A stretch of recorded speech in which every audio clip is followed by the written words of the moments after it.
नम नमस्कार शेतकरी मित्रांनो, माझं नाव विशाल तारासिंग जाधव आणि आपलं स्वागत आहे माझा यूट्यूब चॅनल फार्म एक्सपेरिमेंटमध्ये. आणि आज मी तुम्हाला माझं सोयाबीनचं शेत दाखवणार आहे. हा सोयाबीन मित्रांनो टोकन यंत्राने टोकन केलेला आहे.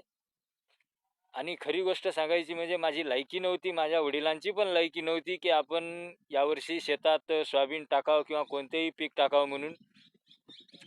पण आपले जे आमदार आहेत बबनराव लोणीकर म्हणून, त्यांच्या बापांनी माझ्या बापाच्या खात्यात जे 6,000 रुपये टाकले होते, त्या 6,000मुळे मी बॅग घेऊन आलो.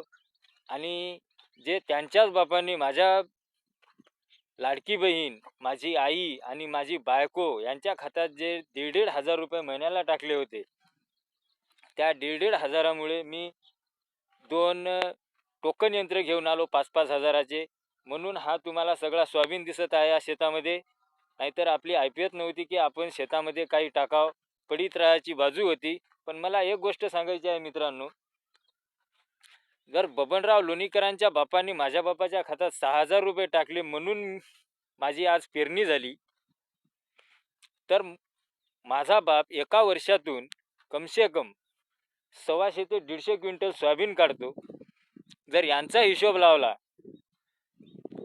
तर मग काय बबनराव लोणीकरांच्या बापांनी माझ्या बापाला पैसे दिले की माझ्या बापांनी बबनराव लोणीकरांच्या बापाला पैसे दिले, म्हणजे नरेंद्र मोदी साहेबाला. आता राहिलं मित्रांनो 150 किंवा 125 क्विंटलचा हिशोब, नुसतं आपण 100 क्विंटलचाच हिशोब लावू. आज 3 वर्षापूर्वी सोयाबीनला 6,000 ते 7,000 रुपये भाव होता.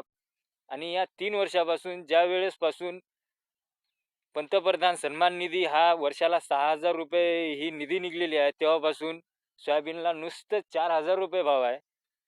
तर माझं एका वर्षाला 100 क्विंटलचा हिशोब, नुसतं 125 किंवा 150चा नाही, नुसतं 100 क्विंटलचा हिशोब, तर एका वर्षाला मला जर 2,000ने जर मी हिशोब लावलं तर 2,00,000 रुपये किंवा 3,00,000 रुपये, 3,000ने जर 7,000चा हिशोब जर धरला तर माझा बबनराव लोणीकरांच्या बाप जो नरेंद्र मोदी साहेब आहे,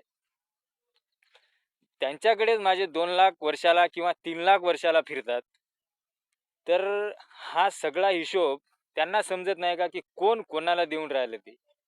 काय बबनराव लोणीकरांचा बाप माझ्या बापाला देऊन राहिला की माझा बाप त्याच्या बापाला देऊन राहिला? मूर्ख माणूस कृषी मंत्री पण तसा, हा भाडखाऊ आमदार पण तसाच. या लोकांनी शेतकऱ्याला समजून काय ठेवलंय? हे नुसतं हिशोब माझं हे पावसाळ्याचा आहे. हिवाळी आणि